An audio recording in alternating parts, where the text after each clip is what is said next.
മണാലിയിൽ സോലങ് വാലിയൊക്കെ കണ്ടു കഴിഞ്ഞ് വൈകുന്നേരമായി തിരിച്ചെത്തിയപ്പോൾ രാത്രി മാൾ റോഡ് കാണാൻ നല്ല ഭംഗിയായിരുന്നു. അടുത്ത ദിവസം രാവിലെ തന്നെ ഹിഡിംബാദേവി ടെമ്പിൾ കാണാനായി യാത്ര തിരിച്ചു. മാൾ റോഡിൽ നിന്ന് കുറച്ചു ദൂരം നടക്കാനുണ്ട്. വണ്ടികൾ പോകുന്ന വഴി വേറെയുണ്ടെങ്കിലും നടന്നു പോകുന്നവർക്കായി ഇവിടെ വഴിയുണ്ട്. കുറച്ചധികം പടികൾ കയറി വേണം മുകളിലെത്താൻ.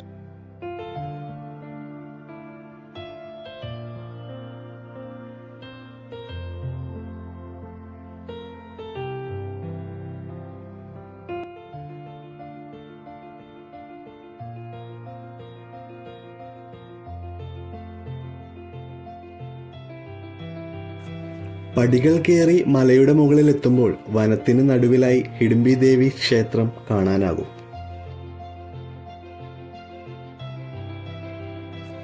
ക്ഷേത്രത്തിലേക്കുള്ള വഴിയിൽ കച്ചവടക്കാരും കൂടാതെ മഞ്ഞുള്ള പ്രദേശങ്ങളിൽ കണ്ടുവരുന്ന യാക്കിന്റെ പുറത്ത് കയറ്റാൻ ഇവിടെ ആൾക്കാർ നിൽപ്പുണ്ട്.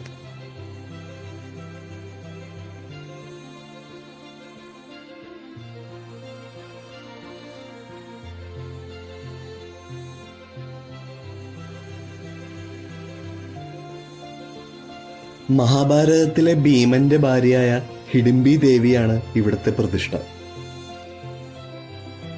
1553 മഹാരാജ ബഹദൂർ സിംഗ് നിർമ്മിച്ച ക്ഷേത്രമാണിത്.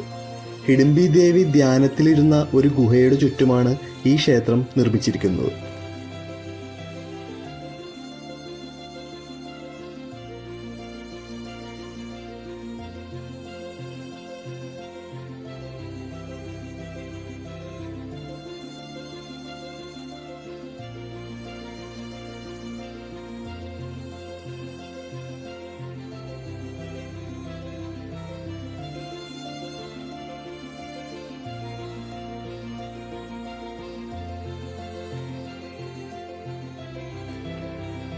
ഈ പ്രദേശത്ത് ഒരുപാട് ഫോട്ടോഗ്രാഫേഴ്സിനെ നമുക്ക് കാണാൻ സാധിക്കും.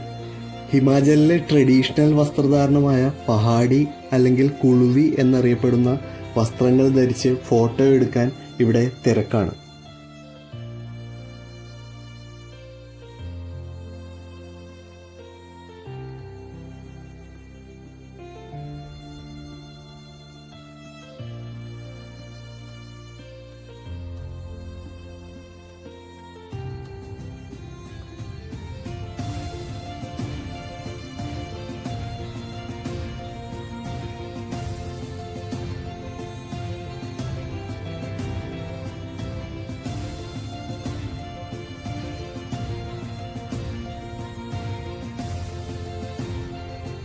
രാക്ഷസവംശരായ ഹിഡിംബി തൻ്റെ ജ്യേഷ്ഠനായ ഹിഡിംബിനെ ആര് കീഴ്പ്പെടുത്തുന്നുവോ അയാളെ വിവാഹം കഴിക്കുമെന്ന് നിശ്ചയിച്ചിരുന്നു. വനവാസ സമയത്ത് ഭീമൻ തൻ്റെ ജ്യേഷ്ഠനെ കീഴ്പ്പെടുത്തിയ വിവരം ഹിഡിംബി അറിയുകയും പ്രീതിപ്പെടുകയും ചെയ്തു. പിന്നീട് ഭീമനായുള്ള വിവാഹം കഴിയുകയും അതിൽ ഘടോൽഗജൻ എന്ന പേരിലുള്ള ഒരു കുട്ടി ജനിക്കുകയും ചെയ്തു. രാക്ഷസവംശമായതിനാലാവാം ഈ ക്ഷേത്രത്തിന് ചുറ്റും മൃഗങ്ങളുടെ കൊമ്പുകൾ കൊണ്ട് അലങ്കരിച്ചിട്ടുണ്ട്.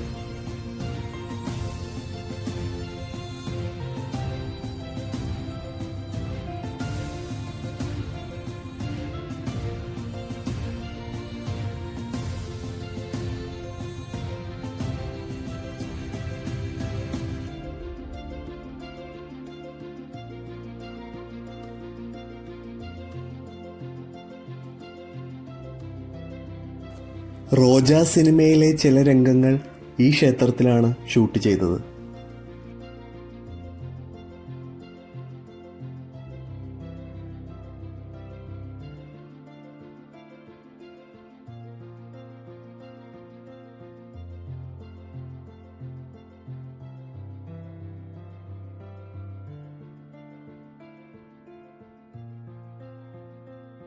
വരുന്ന വഴിയിൽ കണ്ട യാക്കിന്റെ മുകളിൽ കയറി ആ ആഗ്രഹവും ഞാൻ തീർത്തു.